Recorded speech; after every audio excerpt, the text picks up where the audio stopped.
come and have a look at our lovely theatre, the Winter Gardens. It's been closed since 1977, but yeah, I'm sure you'll be really surprised when you come and have a look inside.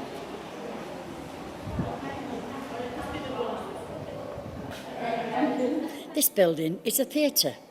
It's a beautiful theatre which seated 2,150 people, and it was built in the Victorian time in 1897, and it was called, when it was first built, the Victoria Pavilion, because they opened it in Queen Victoria's Diamond Jubilee year. It's special because the architecture of it, the fact that it's an old music hall, and there aren't many music halls that have survived, and I mean, you couldn't recreate something as beautiful as this again. It'd be far too expensive, so it's very special that we protect it and we take care of it.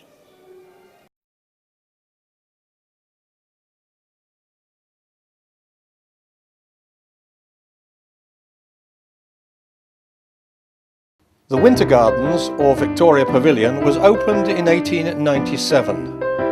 According to the Theatre's Trust, it is a music hall and probably the only one of its kind still remaining. It would have been used for a big concert party or minstrel show. The leading theatre architect, Frank Matcham, acted as consultant to Magnall and Littlewood, who were the architects for the building. Situated on the seafront, the main elevation is an ornate, symmetrical composition of brick and terracotta. At ground level, the entrance is flanked by shops. The foyer has fine tiling and plaster decorations and a pair of remarkably preserved bow-fronted ticket kiosks. The stair hall has elaborate marble-coloured tiles and fine joinery.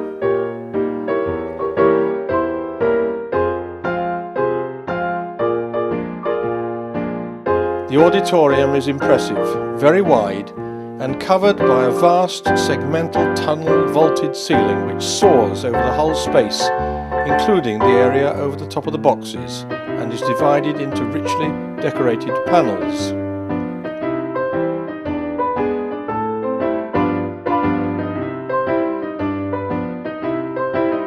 For a theatre of such size, it had over 2,000 seats, the stage is not very large, but it does have a full-height fly tower to allow for scenery and equipment to be pulled clear of the performance area.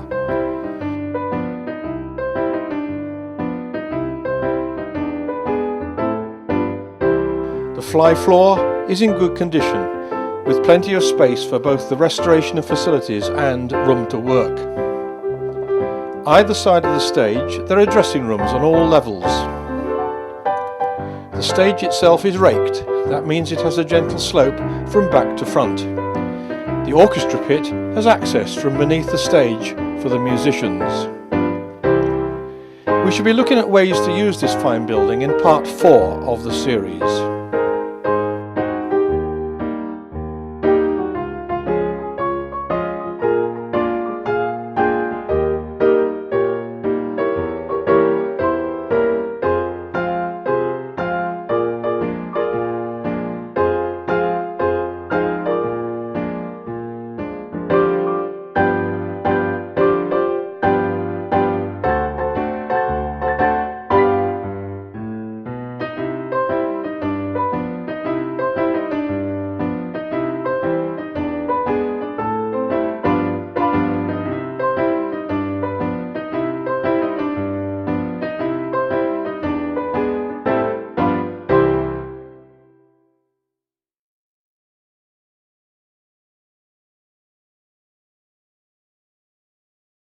We started a volunteers group on a Wednesday, and some of them are retired, they're joiners, they're builders, some of our engineers, and some are young women that want to do something on a Wednesday afternoon. And all the apron, or the horseshoe as we call it, round the auditorium was left when they spent 1.2 million on the exterior and work on the interior. Then it was left rubble. and we couldn't use it. So we're quite proud that we've raised enough money to have the horseshoe concreted, and the volunteers painted it, and now they're working on the columns.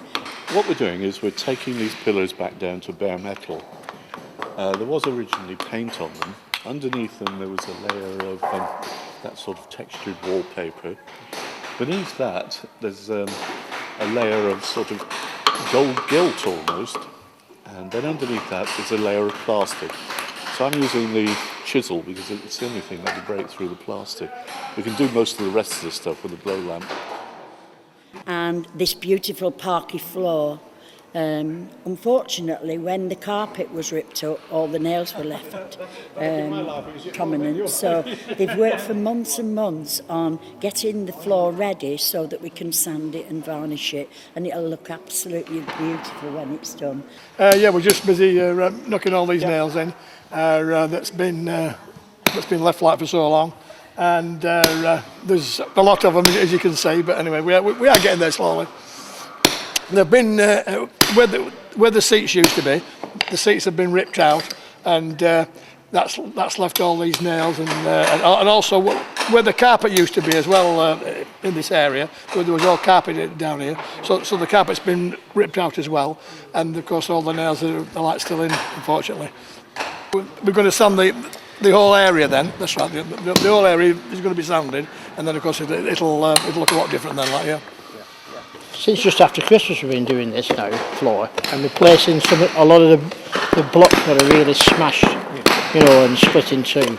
I've been doing that, and these lads have been filling just the small gaps in. No, we're trying to get most of the nails, but there's a hell of a lot of nails in here, hell of a lot of nails, you know. I mean, we've been over it a couple of times, there's still nails popping up. Yeah, there is, usually 7 or 8, and sometimes there's 12, you know. And this just happens every Wednesday? Yeah, every Wednesday afternoon, yeah. So we're very, very grateful to all the volunteers that come along. I know we're all volunteers. I mean, none of us get paid for the hours we put in, but it's a labour of love, really.